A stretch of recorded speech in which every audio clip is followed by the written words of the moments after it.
Hay un misterioso portal en medio de la Antártida. Algunas personas piensan que es la casa de vacaciones de Pie Grande o una lanzadera de Star Trek, o tal vez una puerta a Agartha, un reino mítico que algunos creen está ubicado en el centro de la Tierra. Los científicos refutaron todas estas teorías poéticas y explicaron que lo que parece una puerta misteriosa está ubicado en un área de hielo marino rápido. Se encuentra mar adentro, frente a la costa, y está llena de pequeñas islas con aguas poco profundas a su alrededor. Cuando el hielo fluye alrededor de rocas duras ocultas debajo, puede crear patrones que parecen extraños, pero que son totalmente normales. En este lugar, el hielo es delgado, por lo que las rocas debajo tienen un gran efecto en su movimiento. Los fríos vientos de la Antártida también moldean el hielo y la nieve, lo que hace que parezca que hay líneas y formas en estos. Así que, la puerta misteriosa es solo una cresta rocosa que sobresale porque el hielo se ha derretido un poco. La parte superior es la punta de la roca, y los lados son senderos nevados dejados por los fuertes vientos que soplan en la misma dirección. Es esencialmente un iceberg que quedó varado y se está derritiendo en un solo lugar. Un youtuber encontró otro objeto misterioso fuera del lugar a más de 241 kilómetros de la costa de la Antártida. Un barco de hielo de 122 metros de largo. Internet se llenó de teorías, como que debía haber terminado allí directamente desde el Triángulo de las Bermudas. Sin embargo, no había pruebas científicas de que se tratase de un barco y no simplemente de un gran bloque de hielo. Y cuando algunos otros usuarios de Internet volvieron a visitar el lugar, se dieron cuenta de que el hielo se había derretido en el verano y la hipotética nave había desaparecido. Otro hallazgo misterioso en Google Maps en la Antártida fue una pirámide.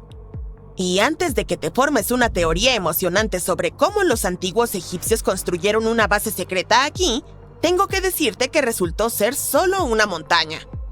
Es parte de la cordillera más alta de la Antártida, los Montes Ellsworth, la cual se extiende por casi 402 kilómetros.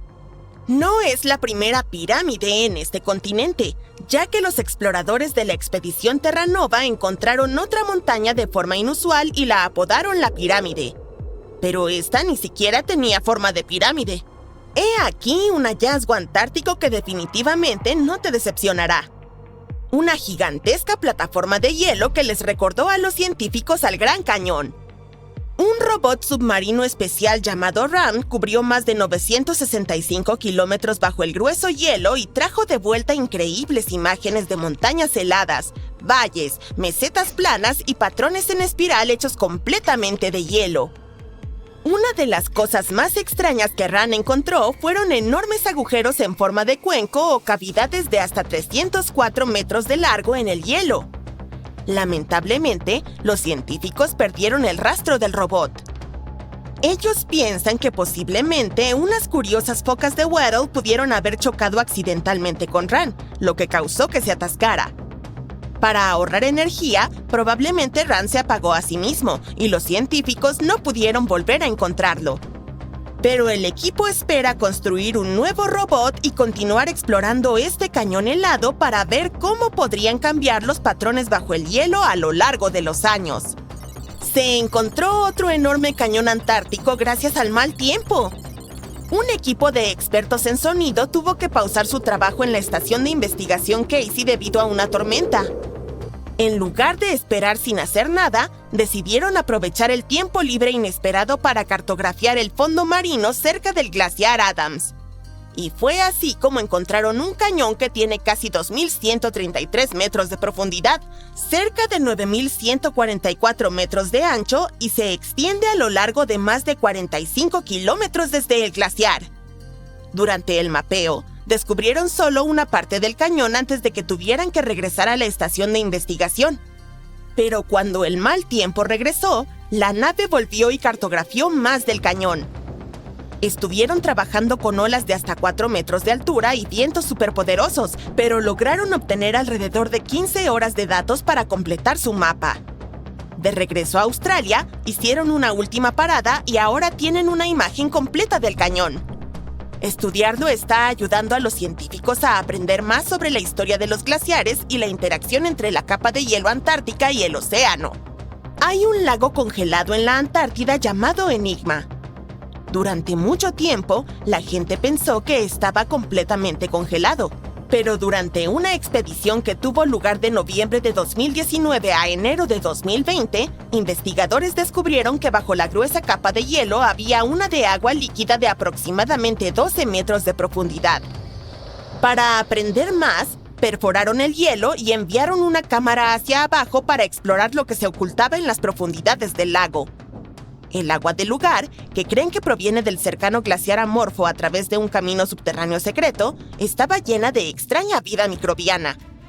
Estos diminutos microbios vivían en mantas que cubrían el lecho del lago.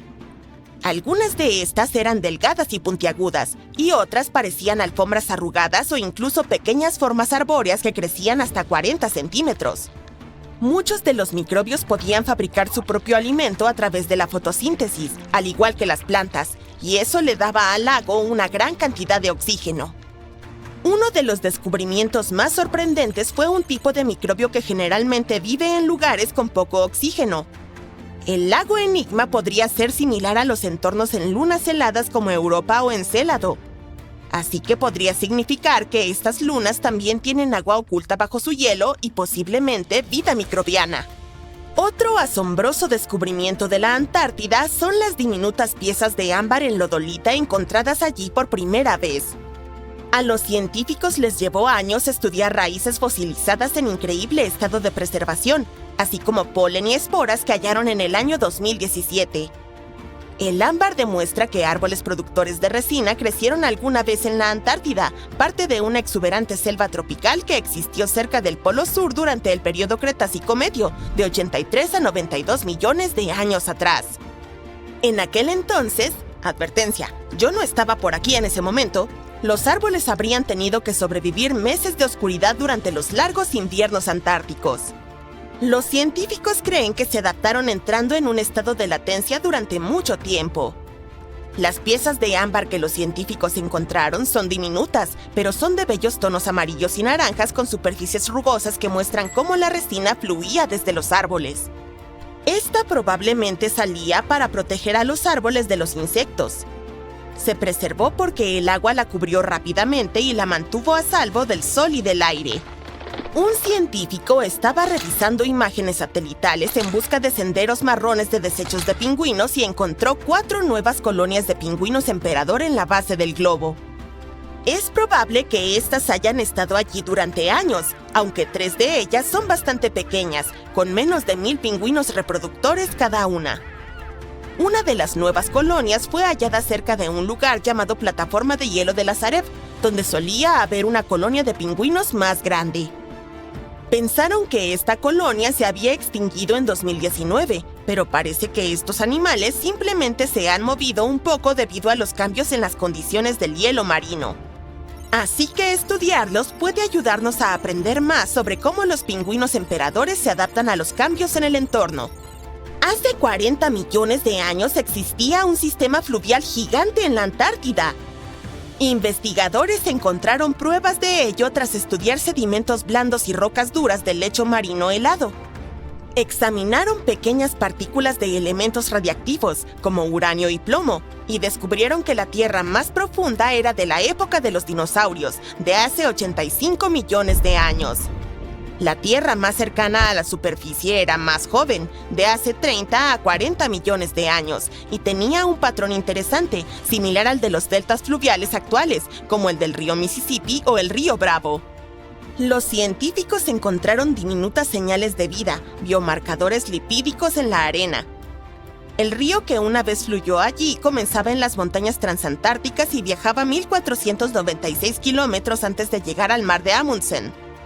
Los investigadores continuaron estudiando capas más recientes de tierra de hace aproximadamente 20 millones de años. Esperan que esto los ayude a predecir cómo podrían ser los patrones climáticos de la Tierra en el futuro. Estás sumergiéndote en las oscuras y heladas aguas de la Antártida. La inquietante oscuridad azul te envuelve y te recuerda la vasta extensión del espacio abierto. En estas profundidades, donde menos esperas encontrar a alguna criatura viviente, de repente escuchas un sonido fuerte y extraño, un ruido de graznido, como si un pato gigante estuviera escondido en las profundidades.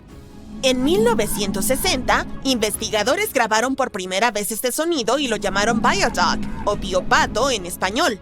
Ingenioso, ¿verdad? Durante décadas, intentaron desentrañar el misterio de su origen. ¿Era un kraken gigante, una nave extraterrestre que se había estrellado en el océano, un monstruo marino misterioso o un pato enorme? Había muchas versiones, cada una más extraña que la otra. Los oceanógrafos detectaron sonidos similares en otras ubicaciones también. Frente a la costa occidental de Australia y cerca de Nueva Zelanda registraron señales similares, pero de tono más agudo, a las que llamaron biogoose o bioganso en español. Parece que la atmósfera inquietante de esta historia desaparece con tales nombres. De todos modos, estos sonidos no eran incidentes aislados. Ocurrieron múltiples veces en intervalos consistentes. Al principio, muchos pensaron que la fuente debía ser mecánica, dada la regularidad de los sonidos. Sin embargo, estudiar los océanos en la segunda mitad del siglo XX era un desafío debido a las tecnologías limitadas. No obstante, los científicos persistieron en la recolección de datos sobre el Biodog y el Biogoose, impulsados por su insaciable curiosidad. A medida que se acumulaba más información, también lo hacían las teorías. Pero los científicos finalmente desvelaron el misterio. Biodog resultó ser una forma de comunicación con un origen biológico. Cuando los investigadores analizaron los sonidos repetitivos, notaron que las señales nunca se superponían. Una fuente hablaba mientras las otras permanecían en silencio, lo que sugería una forma de comunicación. La pregunta persistía: ¿qué criatura oceánica poseía un método tan extraordinario de comunicarse a través de sonidos de frecuencia variada? La respuesta, como muchos seguro han adivinado, son las ballenas. Científicos compararon el sonido Biodog de la Antártida con los llamados de las ballenas minke y encontraron similitudes sorprendentes. Los sonidos Biogoose de las aguas frente a Australia y Nueva Zelanda probablemente les pertenecían a otras especies o a ballenas minke muy jóvenes. Este descubrimiento, sin embargo, solo profundizó el misterio. ¿Cuál era la función de estos sonidos? ¿Estaban las ballenas discutiendo sus planes de cena, riéndose de los humanos que grababan sus voces o quizá compartiendo profundos conocimientos sobre el universo? Las posibilidades eran infinitas, pero la revelación más asombrosa fue que los humanos podrían aprender a comunicarse con estas magníficas criaturas algún día. Comunicarse con las ballenas ya no es una idea descabellada. Científicos de la Universidad de California establecieron contacto con una ballena jorobada llamada Twain. En un experimento innovador, los investigadores llevaron a cabo una conversación de 20 minutos con el mamífero marino. Así es como lo lograron. Los especialistas emprendieron una expedición marina hacia la costa de Alaska, donde grabaron los sonidos de un grupo de ballenas jorobadas. Luego, los reprodujeron a través de altavoces para enviar las señales de regreso al océano. Los sonidos grabados se asemejaban a un saludo como «Hola, ¿qué tal?», pero en el idioma de las ballenas. Estos saludos son utilizados por estos animales para llamarse entre sí o indicar su ubicación. Poco después de enviar las señales, los investigadores recibieron una respuesta. Twain se acercó al barco, lo rodeó y respondió con un hola propio. Esto marcó el inicio de la primera conversación entre un humano y una ballena. Durante 20 minutos, los científicos enviaron 36 señales a Twain y la ballena respondía cada vez. Además, esperaba intervalos antes de contestar. Es decir, el equipo recibía una respuesta de la ballena, esperaba 10 segundos y activaba el sonido nuevamente. Luego, los investigadores esperaban 10 segundos y respondían. Parece que Twain era un interlocutor muy delicado. Tal vez era un caballero en el mundo de las ballenas, quién sabe. O tal vez simplemente estaba intrigado por la interacción inusual. Las señales usadas en esta comunicación le pertenecían a un grupo de ballenas que incluía a Twain. Es probable que los investigadores hubieran grabado los propios sonidos de Twain y los utilizaran para comunicarse con él. En cierto sentido, Twain estaba conversando consigo mismo. Continuemos nuestro viaje y aventurémonos en la fosa oceánica más profunda de la Tierra, la Fosa de las Marianas. Un recordatorio rápido. La Fosa de las Marianas es un colosal abismo en el fondo del océano, que se extiende por más de 2.400 kilómetros al sur de Japón y alcanza una profundidad de casi 11.000 metros en su punto más profundo. Para ponerlo en perspectiva, la altura del Burj Khalifa, el edificio más alto del mundo, representa aproximadamente una décima parte de la profundidad de la Fosa de las Marianas. Ahora, imagina esto. En este abismo profundo y oscuro, los científicos registraron un sonido extraño. A diferencia de Viaduct, este se asemejaba a algo de una película de ciencia ficción. Un estruendo bajo seguido por un tintineo metálico, que recordaba los sonidos de las naves espaciales en las películas de ciencia ficción. Los investigadores llamaron a este fenómeno misterioso ruidos biotwang. Los científicos detectaron por primera vez este extraño sonido en 2014 durante un estudio acústico en la Fosa de las Marianas. Y rápidamente identificaron su origen. Ballenas, específicamente ballenas de Bride. Utilizando inteligencia artificial, los investigadores analizaron alrededor de 200.000 horas de grabaciones de audio del océano y encontraron coincidencias con un grupo de ballenas de Bride. Al igual que otros animales, estas utilizan sonidos como una forma de comunicación. ¿Sabes qué más se encontró en el fondo de la Fosa de las Marianas? ¡Una botella de plástico! Es poco probable que haya sido obra de un kraken, una ballena o algún tipo de monstruo. Aquí todo es más simple. La botella terminó allí por culpa de un ser humano. Pero este es un tema para otro video. Bien, lidiemos con un ruido más. Esta vez no hay ballenas, solo un sonido misterioso en el lugar más solitario de la Tierra. Este sitio se llama Punto Nemo y por eso es tan solitario. Ubicado en el Océano Pacífico Sur, el Punto Nemo es el punto más remoto de cualquier tierra firme. La isla más cercana está a 1.450 millas náuticas de distancia. Es aproximadamente la misma distancia desde tierra en todas las direcciones. Además, allí casi no hay vida marina, ya que pocas corrientes de agua llegan a este punto y, por lo tanto, se suministran pocos nutrientes. En cierto sentido, es un desierto acuático. Así que, en 1997, oceanógrafos registraron un sonido muy extraño y aterrador proveniente de las profundidades en el área del Punto Nemo. Era algo gigantesco y espeluznante. La gente lo llamó el bloop. Tan pronto como los periodistas se enteraron de este fenómeno, personas de todo el mundo comenzaron a inventar las versiones más fantásticas.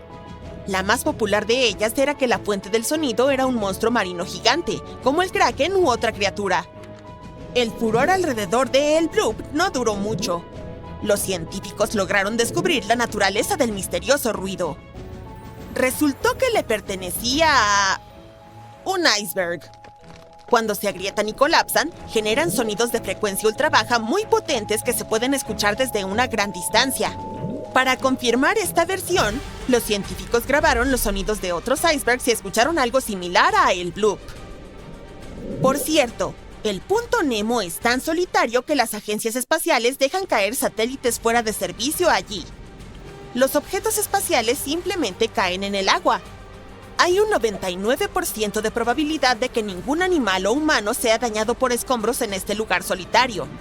Por eso muchos lo llaman el cementerio de satélites. Pero, ¿y si un día una nave espacial de otro planeta cayera aquí? ¿Y si ya hubiera caído en el Punto Nemo y a veces emitiera una señal de emergencia que traspasara el océano? Todos los misterios que has escuchado ya han sido resueltos. ¿Qué tal si terminamos este video con uno que aún desconcierta a los científicos? Te presentamos el Love Sweep, uno de los sonidos más misteriosos jamás grabados en el océano. No es solo ruido, sino una serie de tonos cortos y ascendentes repetidos a intervalos de varios segundos. Fue descubierto en 1991 gracias a hidrófonos instalados en el Océano Pacífico.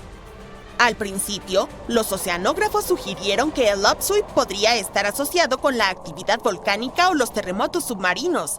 Sin embargo, la naturaleza estacional del sonido y su cambio de intensidad dependiendo del momento del año descartan estas versiones. Las personas empezaron a considerar hipótesis relacionadas con la vida biológica del océano. Estudiaron las rutas migratorias de los animales marinos y su comportamiento en diferentes épocas del año. Sin embargo, a pesar de todos los esfuerzos, la fuente del sonido aún no ha sido identificada.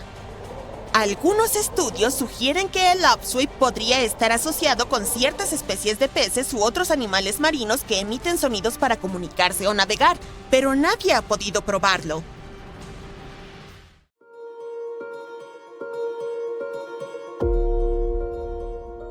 En el verano entre 2022 y 2023, más de 100,000 personas visitaron la Antártida.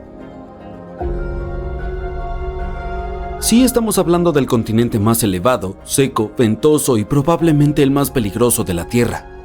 Pero al parecer a la gente le gusta ir allí por diversión, y el número de turistas sigue creciendo. La mayoría de los visitantes llegan allí en cruceros, haciendo escala en la península antártica, conocida por su clima templado, su accesibilidad y su abundante vida silvestre. Por lo general, desembarcan en la bahía Fieldes, donde pueden tomar botes inflables para observar de cerca los icebergs, las ballenas jorobadas, los pingüinos y las orcas. También puedes practicar kayak o incluso explorar el paisaje blanco y salvaje en helicóptero.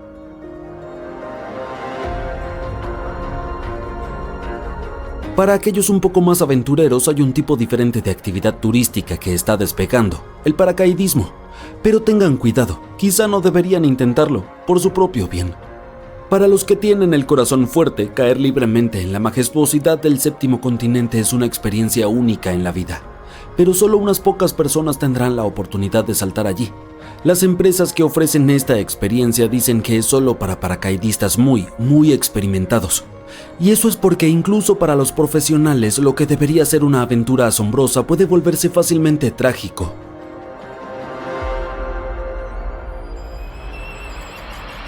Tal como le sucedió a un grupo de 6 hombres en diciembre de 1997. En tan solo 30 segundos, lo que se suponía que sería un salto emocionante se convirtió en una lucha por la supervivencia. El grupo estaba compuesto por 3 estadounidenses, 2 noruegos y un austríaco, todos paracaidistas con mucha experiencia. Uno de ellos era un ex capitán de la Fuerza Aérea con unos 750 saltos en su haber. Para estos tipos, lanzarse en paracaídas en la Antártida probablemente era un pasatiempos más relajante, o quizá incluso una oportunidad de experimentar el máximo sabor de la libertad. La primera parte de su viaje salió bien. Tuvieron que esperar 4 días en Chile a que el clima mejorara en Patriot Hills, el campamento base ubicado en la Antártida. Así que se quedaron en el hotel esperando el gran día. Los estadounidenses y el paracaidista austríaco esperaban establecer algún tipo de récord. Como no eran las primeras personas en saltar sobre el Polo Sur, decidieron intentar algo diferente. Uno de ellos sugirió que en lugar de saltar cada uno solo, debían intentar hacer un trabajo relativo, como lo llaman, realizando una formación de 4 en el cielo. Es cuando las personas saltan y se sujetan de los brazos y las piernas. Todos estuvieron de acuerdo. Si todo salía según el plan, establecerían un récord mundial. Desafortunadamente, eso no ocurrió.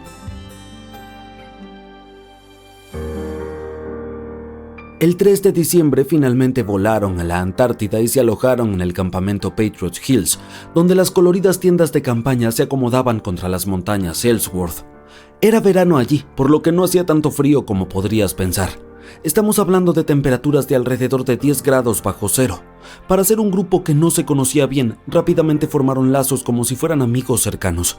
Después de todo, estaban viviendo la mejor experiencia de su vida, y todos eran apasionados del paracaidismo.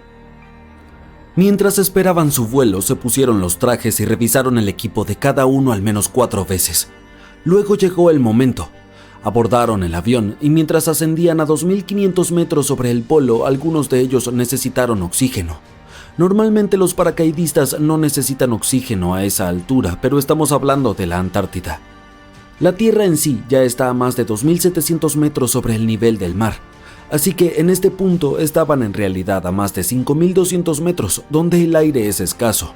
Corrían el riesgo de quedarse sin oxígeno, lo cual puede afectar el pensamiento, la visión y el tiempo de reacción. El aire enrarecido crea otro problema, menos resistencia. Caes más rápido y tienes menos tiempo para maniobrar. Pero en el cielo probablemente estaban demasiado emocionados para darse cuenta de los peligros del paracaidismo en la Antártida. No había marcha atrás. En el punto de salida todos saltaron y cayeron a través del aire delgado y helado a una velocidad estimada de 320 km por hora. Durante la caída libre pudieron haber enfrentado temperaturas tan bajas como de 70 grados bajo cero. Estuvieron cerca de romper un récord al formar una figura en el cielo uniendo sus manos y pies, pero algo estaba mal. Uno de los estadounidenses, Michael Kearns, se sintió desorientado porque no tenía un punto de referencia. A diferencia de saltar sobre una ciudad donde puedes ver árboles o edificios para saber qué está arriba o abajo, la Antártida es completamente distinta. Es solo vacío por miles de kilómetros. La luz del sol, la nieve y el hielo se mezclan. Todo se ve blanco, totalmente blanco. Kearns revisó rápidamente su equipo y se dio cuenta de que ya estaba demasiado bajo, probablemente solo a unos 300 metros de altura, muy bajo para tener el paracaídas todavía sin abrir. El intento de récord se había perdido, ahora era una lucha por la supervivencia. Se separó de la formación con sus colegas y buscó la anilla de su paracaídas de reserva, pero un dispositivo automático ya la había activado, probablemente a unos 180 metros. No hubo tiempo para un aterrizaje seguro y controlado. Recogió las piernas y las rodillas, giró y se estrelló de cara contra la nieve. Silencio. Kearns buscó a sus amigos con la mirada. Los dos noruegos lograron aterrizar a salvo, pero lamentablemente los otros 3 hombres no sobrevivieron a la caída. 2 de ellos ni siquiera activaron sus paracaídas. Hasta el día de hoy nadie sabe exactamente qué salió mal, pero el tanque de oxígeno a bordo del avión podría ser una pista. Los 3 paracaidistas que utilizaron oxígeno durante el vuelo sobrevivieron, mientras que los 3 que no lo usaron no lo lograron. Como se mencionó anteriormente, la falta de oxígeno puede afectar tu cerebro.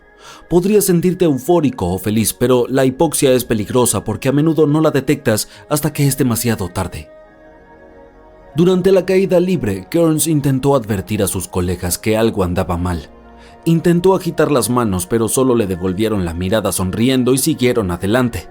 Era como bailar en la cubierta del Titanic en lugar de subirse a un bote salvavidas. Probablemente pensaban que aún tenían más tiempo. ¿Estarían abrumados por la descarga de adrenalina? ¿O tal vez solo estaban sintiendo los efectos de la hipoxia? Estas son preguntas que nunca podremos responder con certeza. Sin embargo, la falta de oxígeno tal vez les haya hecho perder la referencia de su altitud. El frío helado tampoco ayudó, ya que las condiciones meteorológicas extremas también pueden afectar la toma de decisiones.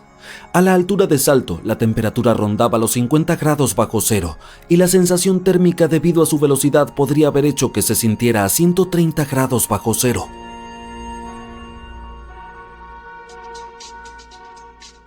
Aunque esta es una historia triste, no todos los relatos de aventuras en la Antártida terminan en tragedia.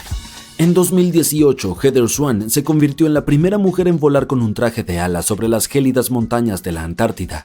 Con su esposo a su lado, enfrentaron el intenso frío y reunieron todo su valor antes de saltar desde los 3.700 metros.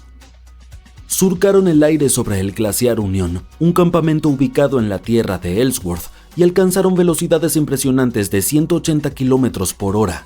Pero una vez más debemos decir, solo profesionales muy experimentados pueden lograr algo así. En el caso de Swan, le llevó 18 años de entrenamiento estar lista para hacer wingsuit en la Antártida. Si has llegado hasta aquí, probablemente estarás convencido de que lanzarse en paracaídas en la Antártida no es la mejor idea. Pero, ¿qué tal visitarla como turista? Bueno, ese es un tema candente. Las personas que han estado allí dicen que la experiencia es indescriptible. Según algunos, hay algo realmente sanador en estar en un lugar tan remoto. Se siente como estar en el espacio exterior, pero en la Tierra. Al mismo tiempo, quienes fueron allí ahora son los que quieren protegerlo de los visitantes. Algunos sugieren que disfrutemos de la Antártida desde lejos porque una gran cantidad de turistas podría afectar su frágil ecosistema. En 2023, la cubierta de hielo marino se redujo durante 6 meses seguidos. Por eso los expertos dicen que visitar la Antártida tal vez no debería estar en tu lista de cosas por hacer. De hecho, probablemente no debería estar en la lista de nadie. En 2011, científicos de Chile encontraron un fósil de aspecto extraño en la Antártida que parecía un balón de fútbol aplastado. Durante casi 10 años, la roca permaneció en una estantería del Museo Nacional de Historia Natural de Chile, sin ninguna etiqueta específica. En el museo se conocía como La Cosa porque parecía algo sacado de una película de ciencia ficción. Cuando los científicos finalmente lograron analizar el extraño fósil, resultó ser un enorme huevo de cáscara blanda de hace unos 66 millones de años que mide más de 28 centímetros de largo y 18 centímetros de ancho. Comparativamente, un huevo común de gallina solo mide 6 centímetros de largo y un huevo de avestruz casi 15 centímetros. Entonces, la cosa ganó el título del huevo de cáscara blanda más grande jamás encontrado y el segundo puesto de cualquier animal que conozcamos. El único huevo más grande que se ha encontrado fue el de la extinta ave elefante de Madagascar, que era 1,5 veces más alta que Michael Jordan. El huevo antártico también es especial porque es el primer huevo fósil que se ha encontrado en esta parte del mundo. Así que, quien lo haya dejado ahí debe haber sido una criatura enorme, tal vez un reptil marino gigante que vivió hace mucho tiempo, como un mosasaurio. Esto es sorprendente porque la mayoría de los científicos pensaban que estas criaturas ni siquiera ponían huevos, así que este descubrimiento podría cambiar lo que sabemos sobre ellas. El huevo también es único porque tiene una cáscara delgada y sin poros, lo cual es completamente diferente de la mayoría de los huevos de dinosaurios. En realidad, se parece más a los huevos de lagartos y serpientes, pero provino de una criatura gigante relacionada con estos animales. Ningún dinosaurio conocido ni reptil volador de esa época y lugar era lo bastante grande como para poner un huevo tan enorme, así que, después de todo, debe haber sido un mosasaurio, pero no podemos estar 100% seguros. Los científicos estudiaron 259 tipos de reptiles vivos, como lagartos y serpientes, y sus huevos. A partir de esto, dedujeron que la madre que puso el huevo medía al menos 7 metros de largo, sin contar su cola. Durante el último periodo Cretácico, hace 100 millones a 66 millones de años, esta parte de la Antártida podría haber funcionado como un criadero. Los paleontólogos han encontrado huesos de pequeños mosasaurios y plesiosaurios en la misma zona, junto con huesos de los adultos. Un descubrimiento realmente impresionante. En Noruega, los arqueólogos hicieron un hallazgo muy interesante al encontrar decenas de flechas que habían estado ocultas en el hielo durante 6.000 años. Estaban en una gran mancha de hielo en las altas montañas, que cubren un área del tamaño de 45 canchas de fútbol. En 2014 y 2016, cuando los veranos fueron excepcionalmente calurosos, los científicos fueron a una mancha de hielo llamada Langfone para investigar. También encontraron muchos huesos y astas de reno allí. Algunas de las flechas estaban enteras y otras en pedazos, junto con 5 puntas de flecha alrededor del parche de hielo que se estaba derritiendo. Son más flechas que las encontradas en cualquier otro sitio congelado del mundo. Algunas de las 68 flechas halladas datan del periodo neolítico y las más recientes son del siglo XIV de nuestra era. El hielo es como una máquina del tiempo que puede preservar casi cualquier cosa que queda atrapada allí en un estado casi perfecto. Langfone se hizo famoso como uno de los primeros sitios de parches de hielo después de que un excursionista encontrara un zapato de cuero de 3.300 años justo en el borde. Los científicos están estudiando lugares como este para entender cómo las personas utilizaban estos sitios y cómo han cambiado los parches de hielo desde Noruega hasta Norteamérica a lo largo del tiempo. Hace unos 32.000 años, una ardilla enterró algunas semillas cerca de un río en Siberia. ¿Soy la única que siente vibras de la era del hielo? En fin, estas semillas pertenecían a una planta con lindas flores blancas, Silene stenophila. Miles de años después, un grupo de científicos encontró estas semillas enterradas en el suelo helado, a una profundidad similar a la altura de un edificio de 12 pisos. Las semillas estaban rodeadas de hielo y huesos de animales como mamuts, bisontes y rinocerontes lanudos. Las semillas maduras habían sido dañadas, quizás por la ardilla, pero algunas de las más jóvenes aún tenían buenas partes de plantas en su interior. Los científicos las sacaron cuidadosamente y las colocaron en pequeños recipientes para ayudar a que crecieran. Y aquí viene la parte más increíble. Pudieron cultivar las plantas. Sus flores tenían una forma algo diferente de las flores de la misma planta que crece hoy en día.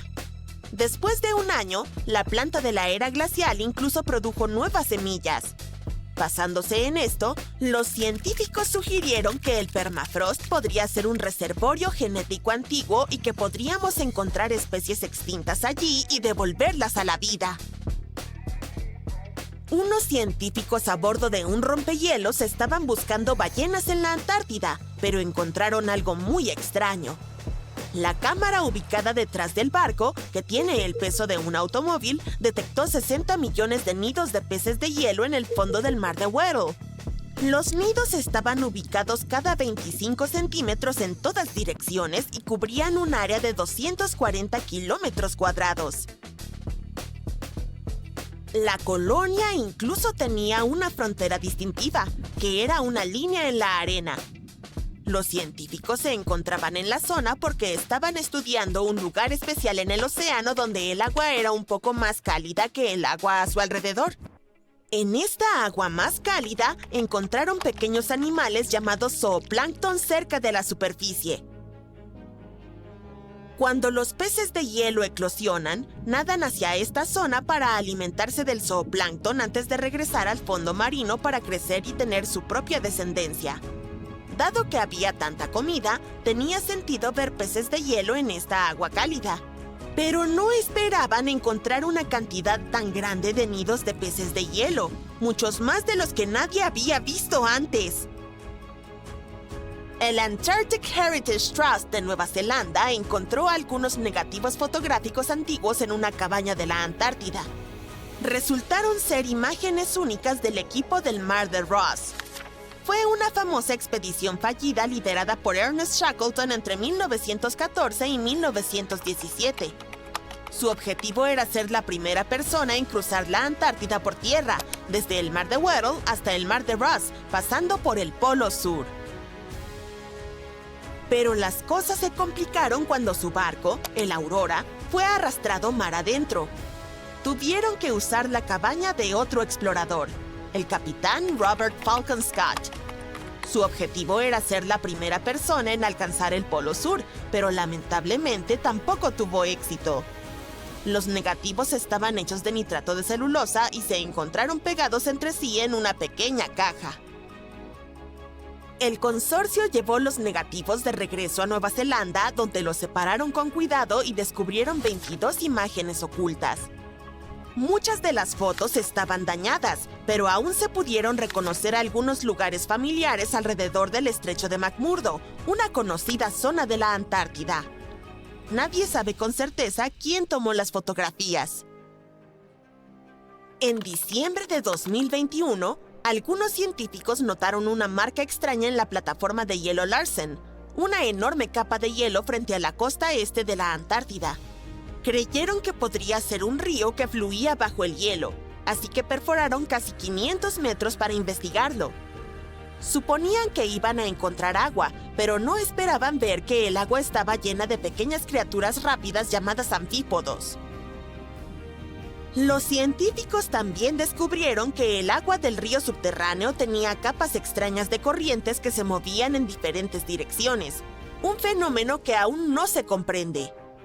Otra cosa sorprendente ocurrió durante la investigación. El 20 de diciembre del mismo año, un volcán hizo erupción muy lejos, en Tonga, y las ondas de presión de la erupción fueron detectadas en el río helado de la Antártida. Esto demuestra cómo todo en nuestro planeta está conectado, incluso en los lugares más distantes. ¡Mira esta roca! A primera vista parece una roca común y aburrida, como las que puedes ver al caminar por la playa. Su color no se destaca y su peso es bastante normal, de alrededor de 2 kilogramos. Pero todo cambia cuando descubres que esta roca nació en Marte, viajó hasta la Tierra y terminó en la Antártida. Ahora la historia suena mucho más fascinante. Así que, vamos a descubrir los detalles. La investigadora Roberta Score, quien trabajó en el proyecto ANSMET, que significa Búsqueda Antártica de Meteoritos del Programa Antártico de Denver, encontró este meteorito, el ALH-84001, en 1984. Si deseas descifrar el nombre del viajero espacial, puedo ayudarte. Proviene del lugar donde la científica lo detectó, las colinas Allen de la Antártida, de ahí ALH en inglés. Y luego tenemos el año de descubrimiento y el número de la muestra. Si piensas que Roberta levantó la roca y exclamó algo como ¡Yujú! ¡Estoy sosteniendo un pedazo de Marte!, tendré que decepcionarte. Al principio no estaba para nada claro de dónde provenía el meteorito, y algo confundió aún más a los investigadores. Era muy diferente de otros grupos de asteroides encontrados en nuestro planeta. Está bien, pero entonces, ¿cómo descubrieron que se trataba de un visitante de Marte? Todo gracias a rastros de gas similares a los que componen la atmósfera del planeta rojo. Aprendimos sobre su composición gracias al valiente Viking Lander que realizó los análisis necesarios in situ en 1976. De todos modos, volviendo a nuestro descubrimiento rocoso, es realmente muy especial, y no solo porque llegó desde un lugar muy, muy lejano. De entre esos varios miles de meteoritos encontrados en la Tierra, solo alrededor de un centenar probablemente provienen de Marte. Y aún así, nuestro amigo ALH-84001 es diferente de ellos y parece ser parte de un grupo separado. Entonces, vayamos al pasado y sigamos la historia de vida de este viajero cósmico. Es muy probable que se haya formado hace unos 4.000 millones de años en el planeta rojo. Un día, que no era muy diferente de otros, resultó ser un cambio de vida para esta pacífica roca. Un impacto meteórico la catapultó al espacio y comenzó su propio viaje como un pequeño asteroide. En ese entonces era mucho más grande que cuando fue descubierto en la Tierra. En un momento dado, ALH se acercó a nuestro planeta y, quién sabe, tal vez decidió explorarlo. Así fue como, hace 13.000 años, terminó su viaje espacial colisionando con la Tierra. Este fragmento marciano es el más antiguo que tenemos, pero al principio no era tan popular. Recién en 1996 se volvió mucho más famoso, después de un descubrimiento revolucionario. Verás, algunos investigadores de la NASA comenzaron a preguntarse, bueno, el fragmento es obviamente muy antiguo, pero entonces, ¿podría haber registrado alguna traza de vida que prosperó en Marte en el momento en que se formó? ¿Y adivina qué? Resultó que estos científicos tenían razón. Detectaron trazas de partículas de magnetita muy finas, que eran similares en estructura y composición química a las partículas que tenemos en la Tierra.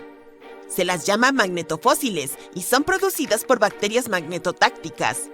Entonces, eso podría significar que, en algún momento, hubo alguna forma de vida en Marte. En abril de 2020, científicos de la Agencia Espacial Japonesa hicieron otro descubrimiento. Detectaron nitrógeno que contiene material orgánico de origen marciano en nuestro meteorito.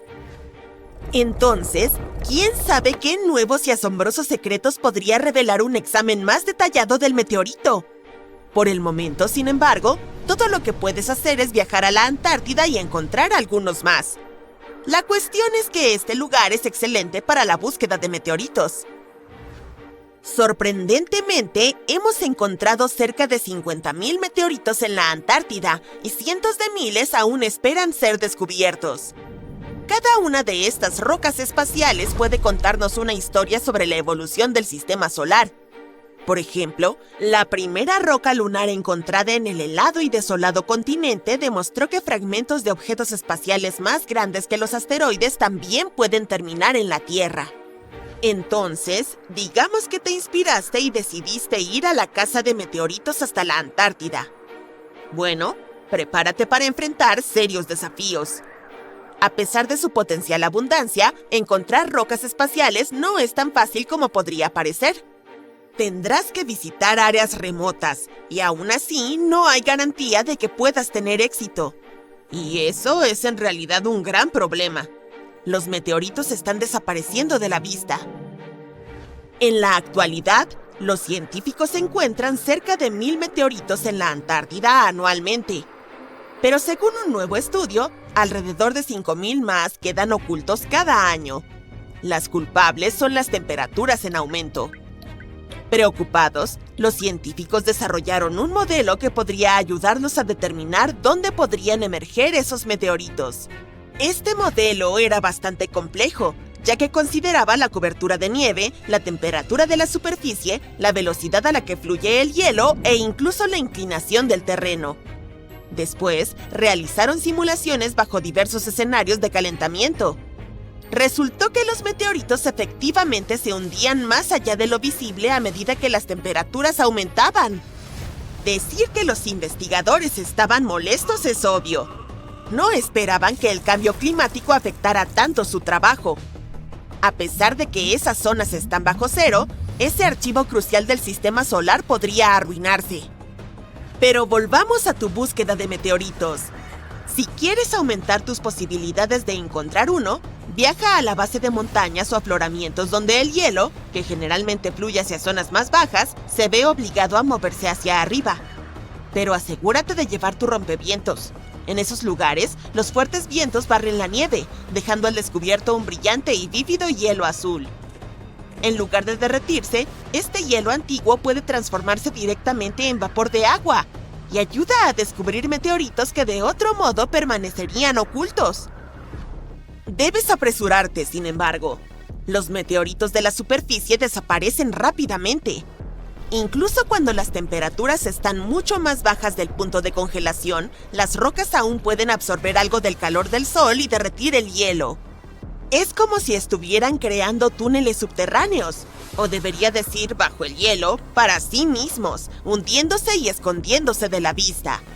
Algún tiempo después, cuando el hielo se vuelve a congelar, cierra las entradas de esos túneles, atrapa a los meteoritos en su interior y los oculta de la vista. Los científicos admiten que es muy complicado encontrar métodos eficaces para detectar meteoritos. Y si no nos apresuramos a desarrollar tales métodos, podemos perder entre 80,000 y 250,000 rocas espaciales en total. No es de extrañar que los científicos tengan la misión de encontrar más meteoritos. Se están enfocando en las zonas de acumulación de meteoritos. Esos son lugares donde los meteoritos a menudo se concentran en la superficie debido a características específicas de la geología, el flujo del hielo y las condiciones climáticas. Como ya sabes, puedes encontrar meteoritos en el hielo azul sin cobertura de nieve. Esto hace que sean fáciles de detectar, pero encontrar tales focos es cuestión de pura suerte. O tienes que pasar días y noches revisando mapas e imágenes satelitales en un intento de identificar zonas de hielo azul cerca de las estaciones de investigación. Permíteme presentarte a Verónica Tollenaar, una glacióloga, y su equipo. Han desarrollado un mapa inteligente de toda la Antártida. Para lograrlo, utilizaron aprendizaje automático y datos satelitales de la NASA, la Agencia Espacial Canadiense y otros. Este mapa destaca zonas donde podrían esconderse meteoritos basándose en hallazgos anteriores y en todo tipo de datos climáticos y de hielo. Al parecer, los mejores lugares para encontrar meteoritos están a lo largo de los bordes del continente y cerca de las montañas con hielo azul. Desafortunadamente, no solo importa el hielo azul. La temperatura y la velocidad del flujo de hielo también son fundamentales. Por ejemplo, si el hielo fluye demasiado rápido, los meteoritos son arrastrados antes de que puedan acumularse. Así que, si quieres encontrar un meteorito, tienes que esperar condiciones muy precisas. La temperatura de la superficie debe mantenerse por debajo de los 9 grados bajo cero casi todo el tiempo. De lo contrario, los meteoritos se hunden. Puedes comenzar con la región de Allen Hills. Sí, allí fue donde se descubrió a nuestro amigo ALH. Esta zona es una especie de mina de oro para meteoritos, con más de 1000 hallazgos. Pero hay lugares aún más prometedores, como las montañas de Fimbulheimen, y nadie ha buscado allí aún. Podría ser el primero. En cualquier caso, Con este nuevo mapa, los investigadores desarrollaron un índice de a dónde ir que clasifica los mejores lugares para buscar meteoritos, haciendo que las futuras excursiones sean mucho más específicas. Y con muchas regiones de hielo azul aún inexploradas, hay montones de meteoritos esperando ser descubiertos. Entonces, ¿qué estás esperando? El avión se partió en 3 grandes piezas y se estrelló contra la ladera. Al hacerlo, esparció trozos por toda la nieve. Las alas se desprendieron y el cuerpo principal de la aeronave se dividió en 2 partes. Las llamas crepitaban en lo que quedaba del avión. 7 de los 9 miembros de la tripulación sobrevivieron al accidente. Todos eran parte de la misión de 1946 de Estados Unidos para cartografiar el continente antártico. Había 13 barcos, 23 aviones y 4.700 personas para realizar el trabajo. Solo tenían 2 meses de verano allí antes de que el clima empeorara. El USS Pine Island llevó 3 hidroaviones en su misión. Uno de ellos, llamado George I, tenía una tripulación de 9 personas. Fueron en su primera misión de 10 horas. Más tarde, cuando llegó el momento del segundo vuelo, el clima empeoró, con mares tormentosos y baja visibilidad. Pero decidieron arriesgarse y volar de todos modos. Se suponía que sería una aventura épica, e incluso el capitán de Pine Island se unió a la expedición. El piloto, Ralph Frenchy LeBlanc, era muy experimentado y no estaba preocupado por el clima. El avión estaba amarrado a unos pequeños botes, pero las olas eran tan fuertes que las cuerdas que lo sujetaban comenzaron a dañar el cuerpo metálico de la aeronave. Los miembros de la tripulación tuvieron que colocar 4 propulsores espaciales, llamados botellas de despegue asistido por cohetes, para ayudar al avión a despegar. Lo logró después de una carrera de aproximadamente 8 kilómetros, pero se encontró de inmediato con una tormenta de nieve cegadora. James Robbie Robbins tenía apenas 19 años en ese entonces, pero ya contaba con 1.500 horas de experiencia como operador de radar en ese tipo de hidroavión. Una vez voló con éxito durante 9 horas a través de una espesa niebla y nubes en Groenlandia, así que confiaba en sus habilidades. El radar mostraba una cordillera a 32 kilómetros. Los icebergs se esparcían. Todo era correcto. Tenían que volar bajo para tomar fotos para el mapeo, y era imposible con mal tiempo. Así que el piloto decidió girar el avión para regresar al barco. De repente, este chocó contra algo. En ese momento, no sabían qué era, pero luego se dieron cuenta de que era una cresta cubierta de nieve que estaba oculta y no se veía en el radar. El fuerte estruendo asustó a todos a bordo. El piloto y el copiloto rápidamente empujaron los controles del avión para intentar elevarlo de nuevo al cielo. Pero solo unos segundos después, el tanque de combustible en la parte delantera explotó. El impacto con una cresta probablemente agrietó uno de los tanques de combustible, por lo que el gas comenzó a filtrarse. Los vapores del gas podrían haber estallado en llamas por una chispa eléctrica o los motores calientes del avión. La explosión fue tan fuerte que dividió la aeronave en 3 partes. El piloto estaba herido y atrapado de cabeza en la parte delantera en llamas de la aeronave. Algunos de los otros hombres también estaban gravemente heridos. Muchos se arrastraron fuera de los escombros y otros habían sido expulsados al caer en la nieve durante el accidente. La mayoría de ellos ni siquiera podía recordar la explosión o el impacto. El equipo logró sacar al piloto atrapado entre los restos y lo colocó en un saco de dormir en la parte trasera del avión. También intentaron ayudar a Frederick Williams, quien estaba gravemente herido. Lo colocaron sobre un pedazo de escombro para mantenerlo inmóvil y lo envolvieron en mantas para mantenerlo caliente. Desafortunadamente, aunque hicieron lo mejor por cuidarlo, Williams falleció unas horas después. Lamentablemente, el navegador, alférez Max López, y el operador de radio, Wendell Henderson, tampoco sobrevivieron al accidente. Los 3 tripulantes contaban con solo una manta, así que se turnaban para permanecer en el medio, donde hacía más calor. Durante los primeros 3 días, el clima fue realmente malo. Nevó mucho y el cielo estaba muy oscuro y nublado. La tripulación comenzó a buscar entre los restos por algo útil. Cerca de lo que solía ser la parte trasera del avión, encontraron 3 cajas grandes de pemmican. Es un tipo de comida de emergencia que tiene todo lo necesario para mantenerse saludable, pero no es la más deliciosa del mundo. Cada caja tenía alrededor de 100 vasos de papel llenos de esta comida especial. También encontraron mejor comida en las raciones de vuelo. Había bistecs, papas, verduras enlatadas, pan, mantequilla, sal, pimienta, azúcar, leche enlatada, algunas galletas e incluso 2 latas grandes de mantequilla de maní. Tenían suficiente comida para durar un tiempo y pensaron que el pemmican los ayudaría a pasar el largo y oscuro invierno si fuera necesario. Todos los alimentos frescos estaban escondidos en la nieve donde solía estar la cocina, así que tuvieron que desenterrarlos. Obtuvieron la mayor parte del azúcar lamiéndola de la nieve y separándola por su sabor. La tripulación también encontró una pequeña estufa de 2 quemadores en los suministros de emergencia, pero no tenían combustible. Afortunadamente, el avión aún tenía algo de combustible en los tanques, así que aprovecharon una de las líneas y tuvieron suficiente para durar mucho tiempo.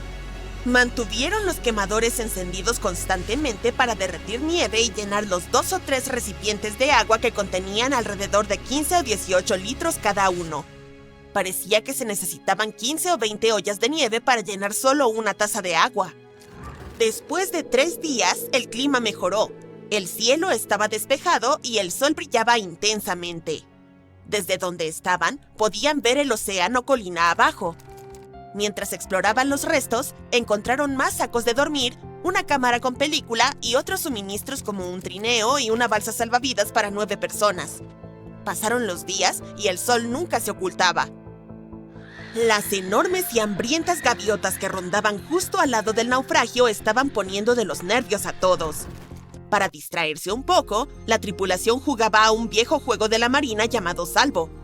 Es como un juego de batalla naval para 2 jugadores donde tu misión es encontrar y derrotar todos los barcos de tu rival. También tomaron algunas fotos de todos y del naufragio desde diferentes ángulos con una cámara Brownie Box que llevaban en el avión. El operador de radar pintó grandes letras amarillas en las alas del avión con los nombres de los miembros fallecidos de la tripulación para asegurarse de que los rescatistas supieran lo que había sucedido. En el día 13, finalmente apareció un avión de rescate. Todos gritaban, movían los brazos, hacían de todo para llamar la atención del piloto, pero el avión no se detuvo y siguió volando. 2 horas después, regresó, y Robbins, apurado, arrojó combustible sobre una pila de material inflamable y le prendió fuego. La explosión fue tan grande que le quemó las cejas, pero funcionó.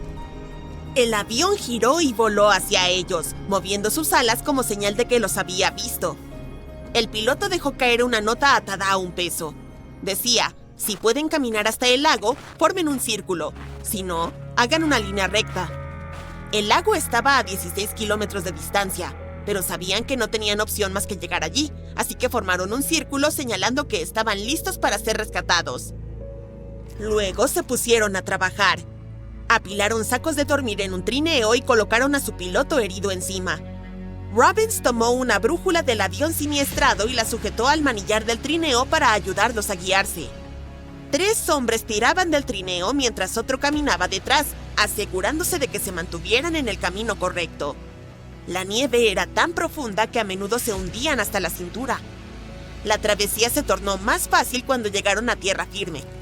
Por eso les tomó 24 horas recorrer los 16 kilómetros hasta la costa. A medida que se acercaban, una densa niebla se levantó, impidiéndoles ver el avión de rescate. Pero el piloto arrancó los motores y la tripulación siguió el sonido. Pronto, 2 rescatistas llegaron en una balsa y les ayudaron a remar hasta el avión que los esperaba. Subieron a bordo y volaron de regreso a su barco, el Pine Island. Todos los sobrevivientes fueron llevados al USS Philippine Sea y posteriormente regresaron a casa. Para 6 de los 9 hombres que se estrellaron en la isla Thurston, la vida continuó. El 24 de marzo, los cielos europeos estuvieron dominados por una resplandeciente e insólita espiral azul. El extraño fenómeno seguía creciendo y expandiéndose, casi como si toda la Tierra estuviera a punto de ser absorbida por un vórtice. Y después de unos minutos, ¡puf!, de repente desapareció. Aunque parecía algún tipo de tecnología extraterrestre, en realidad hay una explicación muy humana para esto. Fotos de este extraño remolino comenzaron a aparecer por toda Europa. La gente las compartía desde países como el Reino Unido, Francia, Noruega y Alemania. Pero si realmente queremos averiguar qué sucedió, tenemos que mirar hacia los Estados Unidos. Resulta que, ese mismo día, el cohete Falcon 9 de SpaceX fue lanzado desde Florida alrededor de las 2:10 de la tarde, hora local. Así que, mientras la mayoría de los habitantes de los Estados Unidos vieron cielos despejados después del lanzamiento, en realidad causó esa extraña anomalía en los cielos europeos. Y eso sucedió porque el Falcon 9 es un cohete reutilizable. Entonces, después de lanzarse al espacio, libera lo que se llama su carga útil, y con esto me refiero a cualquier cosa que esté llevando, como un satélite. Tras completar su misión, el propio cohete se dirige de regreso a la Tierra. Al hacerlo, expulsa cualquier combustible restante, que se congela instantáneamente por la gran altitud, y forma un patrón espiral debido al movimiento del cohete. La luz se refleja en el combustible congelado, haciéndolo visible desde la Tierra. Básicamente, eso era la espiral azul, combustible restante liberado por el cohete en el espacio. Entonces, ¿deberíamos estar preocupados aquí en la Tierra? ¿Es peligroso? Bueno, no. No es un accidente de nave espacial. Son solo restos y luz. Y esto es totalmente normal para el cohete Falcon 9. Aunque esta vez se volvió viral, el mismo fenómeno se observó hace unos 4 años. En aquel entonces, la gente especuló sobre todo tipo de cosas, como una galaxia giratoria moviéndose a través del cielo o incluso un objeto volador no identificado y sin explicación. Pero no, solo era uno de los juguetes espaciales de Elon Musk. Hablando de eso, su agencia espacial también está detrás de otro avistamiento inquietante que se está volviendo más común. En noches despejadas, muchas personas han reportado ver una extraña fila de luces moviéndose rápidamente en línea recta, casi como un tren de estrellas. No son drones y definitivamente no son estrellas fugaces organizadas. Estas extrañas luces son en realidad satélites Starlink de SpaceX.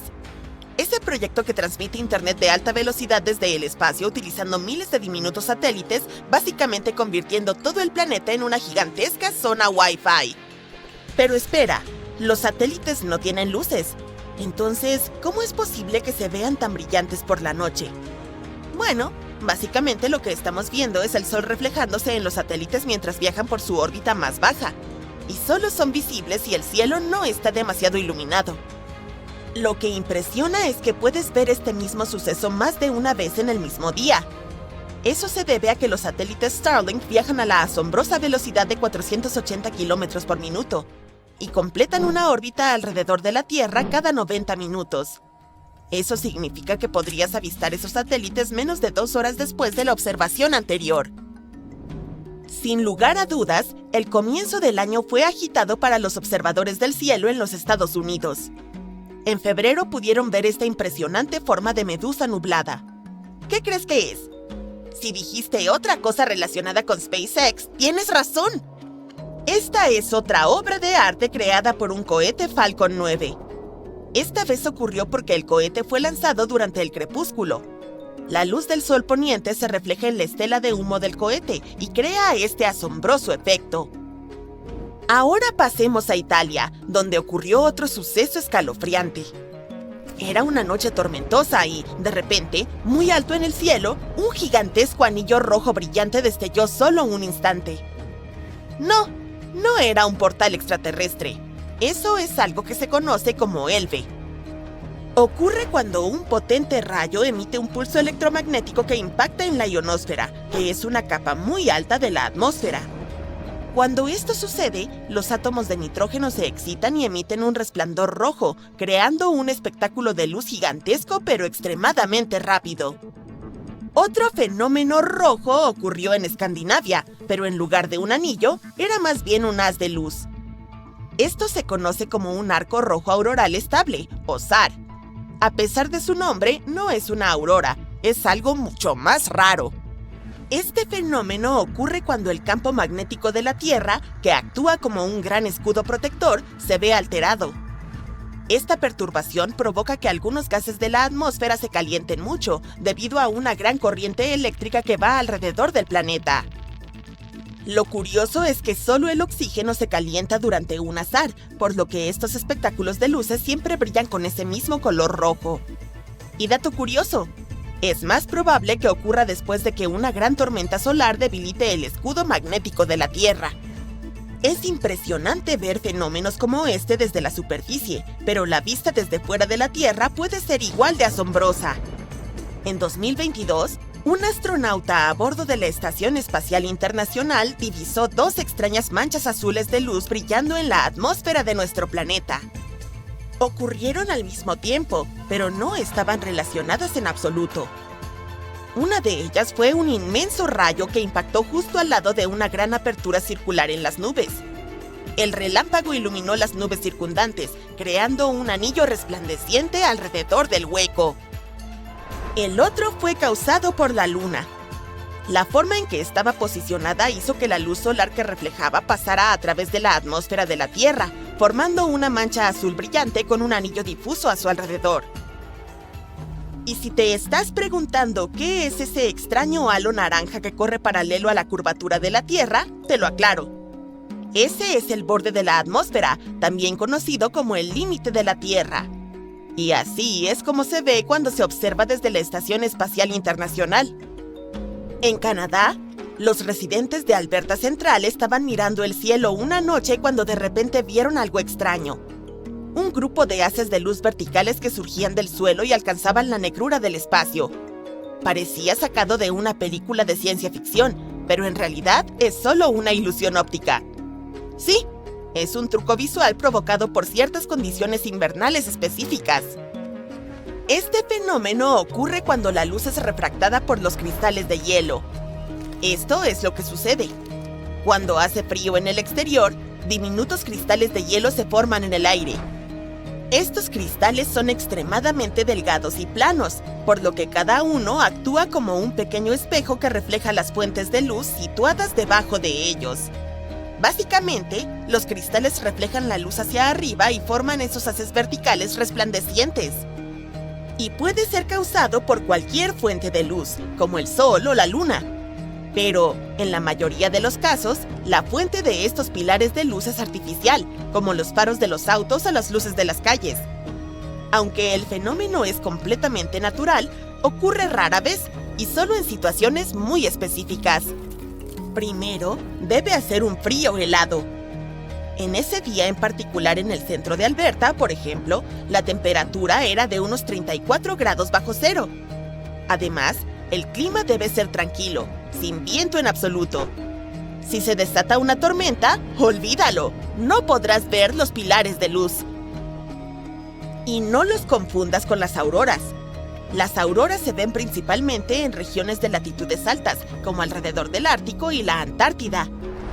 Dado que ocurren en la atmósfera alta, son visibles en grandes áreas.